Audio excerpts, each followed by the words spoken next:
Welcome to our channel law Kaksha student. आज की video में हम डिस्कस करने जा रहे हैं क्राइम क्या होता है। क्रिमिनोलॉजी में हम डिस्कस करने जा रहे हैं क्राइम क्या है। Crime is defined as an act punishable by law as forbidden by the statutes और injurious to the public welfare. Crime हमारा एक ऐसा एक्ट है जो लॉ में क्या है, पनिशेबल है एज फॉरबिडन बाय स्टैट्यूट्स, और इंजीरियस है किसके लिए, injurious to the public welfare. Public welfare के लिए क्या है, इंजीरियस है। ऐसा एक्ट जो क्या है लॉ में पनिशेबल है, इंजीरियस है किसके लिए, पब्लिक वेलफेयर के लिए, तो वो एक्ट क्या कहलाया जाएगा, क्राइम कहलाया जाएगा।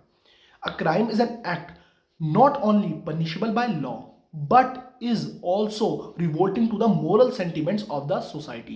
क्राइम एक ऐसा एक्ट ही नहीं है जो क्या है सिर्फ केवल पनिशेबल है लॉ में, बट वो क्या करता है, लोगों के सेंटीमेंट पे भी इफेक्ट डालता है, moral sentiment of the society पे भी क्या डालता है, इफेक्ट डालता है। कैसे, फॉर एन एग्जांपल, किसी भी, जैसे आपने निर्भया कांड सुना हो या कोई भी ऐसा रेप केस होता है तो लोग क्या कहते हैं, कैंडल मार्च करते हैं, लोगों की जो सोसाइटी होती है उस पर अफेक्ट डालता है, उनके सेंटीमेंट्स पे अफेक्ट डालता है। तो सिर्फ एक पनिशेबल चीज नहीं है ये क्राइम है, एक ऐसा एक्ट नहीं है जो सिर्फ लॉ में पनिशेबल है, बट लोगों के सेंटीमेंट्स क्या है, इससे जुड़े हुए हैं। Come to the next, crime is an act committed और omitted in a violation of a public law either forbidding और कमांडिंग इट। अब देखिए, क्राइम क्या है, एक ऐसा एक्ट आप कमिट कर रहे हैं, या तो आपकी ड्यूटी थी उसे करना और आप क्या कर रहे हैं, कमिट नहीं कर रहे हैं, और उससे क्या हो रहा है, आप लोग को क्या कर रहे हैं, तोड़ रहे हैं, कानून को क्या कर रहे हैं, वायलेट कर रहे हैं, violation of law.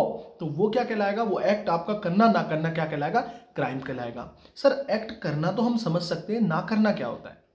For an example देखिए, एक्ट करने का समझते हैं, आपने किसी भी एक व्यक्ति को, किसी भी ह्यूमन बीइंग को बहुत ज़्यादा मारा, तो यानी कि आपने उसे हर्ट या ग्रीवियस हर्ट प्रोवाइड करा, तो ये क्या है, क्राइम है। तो यहाँ आपने क्या करा, एक्ट कमिटेड करा, जो लॉ में क्या था, पनिशेबल था, बिल्कुल सही। अब एज एन क्या कह लीजिए कि एज एन जज कह लीजिए या एज एन पुलिस ऑफिसर या कोई भी चीज़ जो आपको क्या करना है, जैसे जज को क्या करना होता है, एक सही जजमेंट, प्रॉपर जजमेंट देना होता है, यानी कि एक सही तरीके से न्याय, जस्टिस, इक्विटी, गुड कंसाइंस, सारे ही फैक्टर्स को कंसिडर्स करते हुए क्या करना है, एक प्रॉपर जजमेंट, एक करेक्ट जजमेंट देना चाहिए। अब उस जज ने क्या करा, जजमेंट विदाउट एनी रीजन दे दिया, मेरिट्स के बेसिस पे नहीं दिया, ऐसे कह दिया, फर्स्ट हियरिंग में कह दिया तुम चले जाओ जेल में। तो जैसे पुलिस का हम एग्जांपल कंसीडर करते हैं, तो क्या होगा, पुलिस वाले को क्या करना है, अपनी ड्यूटी परफॉर्म करनी है, वो इन्वेस्टिगेशन ही नहीं कर रहा, केसेस आ रहे हैं, एफआईआर नोट डाउन नहीं कर रहा, तो उसका वो एक्ट करना क्या है, उसकी ड्यूटी है, बट वो अपनी ड्यूटी परफॉर्म नहीं कर रहा, तो उसका एक्ट ना करना भी क्या कहलाया जाएगा, क्राइम कहलाया जाएगा। Clear. Come to the fundamental principle of crime. Any act is not a crime unless it is punishable as a crime by a particular law। कोई भी एक्ट आपका क्राइम तब तक नहीं कहलाएगा जब तक वो किसी लॉ के द्वारा पनिशेबल ना हो। फॉर एन एग्जाम्पल, कोई भी, जैसे मान लीजिए कि मैंने कोई भी एक्ट करा है, फॉर एन एग्जाम्पल मैंने अपना ब्लेजर पहना, तो वो क्राइम नहीं कहलाएगा। क्यों क्राइम नहीं कहलाएगा मेरा एक्ट, क्योंकि वो किसी पर्टिकुलर लॉ में क्या नहीं है, पनिशेबल नहीं है। Second point, no person can be punished without the authority of law. कोई भी व्यक्ति पनिश्ड नहीं होगा किसके द्वारा, किसी भी अदर पर्सन के द्वारा, यानी कि किसी भी पर्सन को आपको क्या करना है, पनिश्ड करना है, तो कौन पनिश करेगा, अथॉरिटी ऑफ लॉ। जैसे एग्जांपल मानते हैं, मैंने क्या करा, कोई क्राइम कमिट कर दिया, जैसे मैंने किसी का क्या कर दिया, किसी को बहुत ज्यादा ग्रीवियस हर्ट प्रोवाइड करा, तो मुझे पनिशमेंट कौन देगा, लॉ, कानून देगा। पुलिस वाले मुझे अरेस्ट करेंगे, मेरे खिलाफ जो भी एक्शंस लेंगे, हमारे कौन लेगी, अथॉरिटी ऑफ लॉ लेगी। कोई भी एक दूसरा पर्सन क्या नहीं कर सकता, बिल्कुल सही, मुझे पनिश नहीं कर सकता कि तूने उसे मारा तो अब हम तुझे मारेंगे। Clear, like that. Come to the third, act done before the enactment of law can not be punished after the enactment of law. ये क्या बता दिया सर आपने, थर्ड पॉइंट। देखिए, कोई भी हमने एक्ट करा है तब तक वो क्राइम नहीं था। क्लियर। फॉर एन एग्जाम्पल, हमने 1 तारीख को कोई भी एक्ट करा, वो 1 तारीख में क्राइम नहीं था, बट वो 10 तारीख से क्राइम में आ गया, तो हम जो हमने एक्ट 1 तारीख को करा उसके लिए पनिशेबल नहीं होंगे। Clear. Act done before the enactment of law, यानी कि उस एक्ट में, यानी कि उस एक्ट को क्राइम बनने से पहले हमने क्या करा, वो एक्ट करा है, और वो बाद में वो एक्ट क्या बन गया, क्राइम बन गया, तो हम उसके लिए पनिशेबल नहीं होंगे। फॉर एन एग्जाम्पल, जैसे रेड लाइट जंप करना हमारा क्राइम नहीं था, ये मान लीजिए 1 तारीख को रेड लाइट आपने जंप करी है और वो तब तक क्राइम नहीं था, पनिशेबल नहीं था, यानी कि आपको फाइन देने की जरूरत नहीं थी उस पर। क्लियर। और अब क्या हुआ, 10 तारीख से ये लागू हो गया कानून कि आज के बाद जो भी पर्सन रेड लाइट जंप करेगा उसे 1000 रुपीज पे करने होंगे। तो यानी कि आपने एक्ट बनने से पहले, यानी कि जो अनैक्टमेंट हुई है लॉ में, यानी कि जो आपका एक्ट है वो क्राइम बन चुका है, उसे आपने कब कर दिया है, उसके आने से पहले, उस एक्ट को क्राइम बनने से पहले आपने वो एक्ट कर दिया तो आप उसके लिए पनिशेबल नहीं होंगे। Clear? Come to the element of crime. अब डिस्कस करते हैं एलिमेंट्स क्या होते हैं क्राइम के। फर्स्ट होता है human being. The act must have been done by a human being before it can constitute a crime punishable at law. अब देखिए जो एक्ट है, जो क्राइम है, वो किसके द्वारा कमिट करा गया हो? बिल्कुल सही, ह्यूमन बीइंग के द्वारा।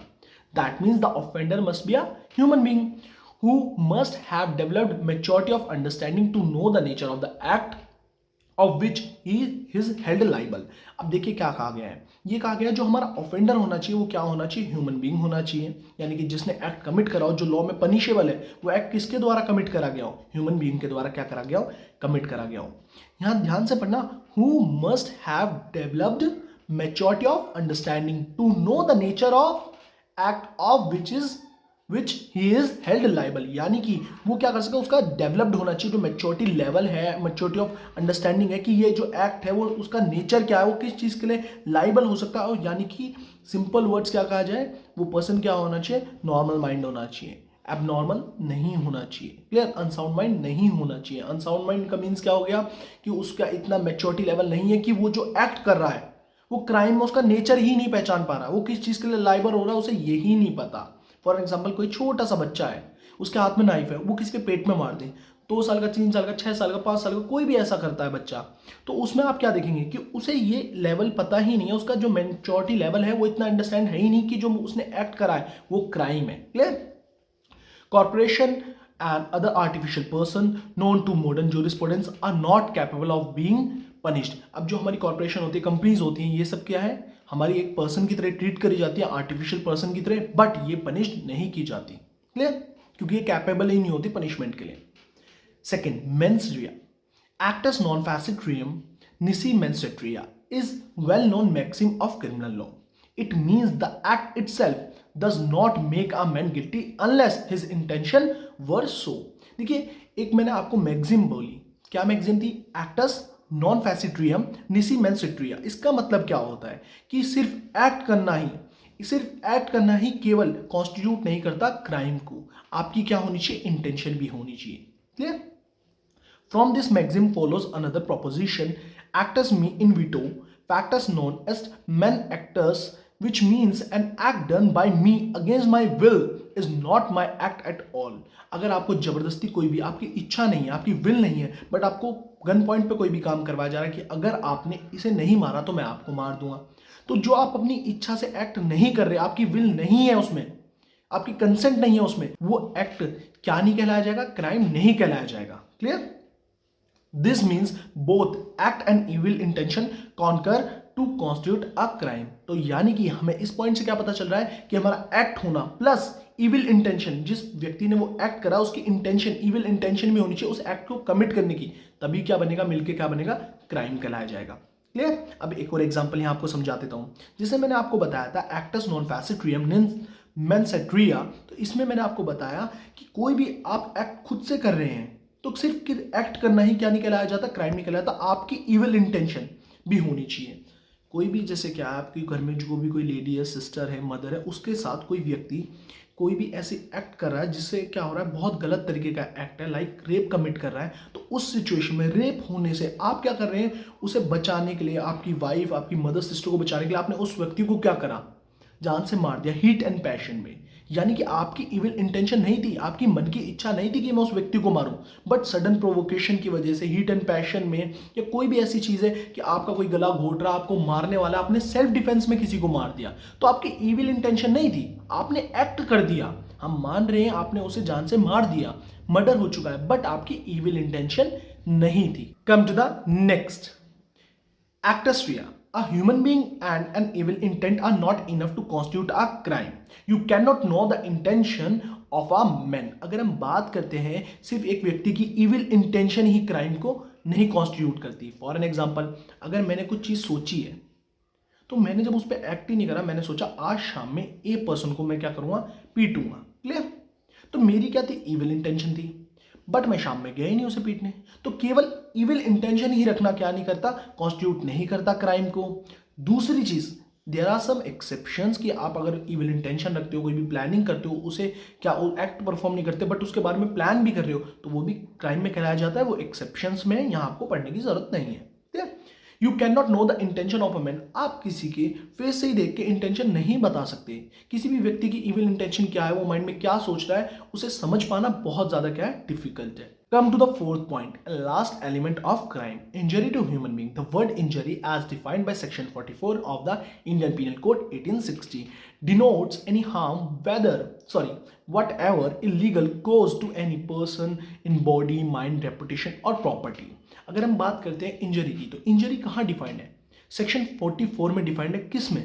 इंडियन पीनल कोड 1860 के सेक्शन 44 किसके बारे में बात करता है? इंजरी के बारे में बात करता है। क्या होता है? कोई भी ऐसा हार्म जो क्या है, इलीगल है, और आप किसी भी पर्सन की बॉडी पे, माइंड पे, रेपुटेशन पे, प्रॉपर्टी पे क्या डाल रहे हो, ऐसा कोई भी एक्ट कर रहे हो जिससे उन्हें क्या हो रहा है, वो हार्म पहुंच रहा है। यानी कि आप किसी भी पर्सन की बॉडी पे हार्म पहुंचा रहे हैं, आप किसी भी पर्सन के माइंड पे हार्म पहुंचा रहे हैं, आप किसी भी पर्सन की रेपुटेशन पे हार्म पहुंचा रहे हैं, आप किसी भी पर्सन की प्रॉपर्टी पे हार्म पहुंचा रहे हैं, तो वो क्या कहलाया जाएगा? इंजरी कहलाया जाएगा according to section 44 of Indian penal code 1860।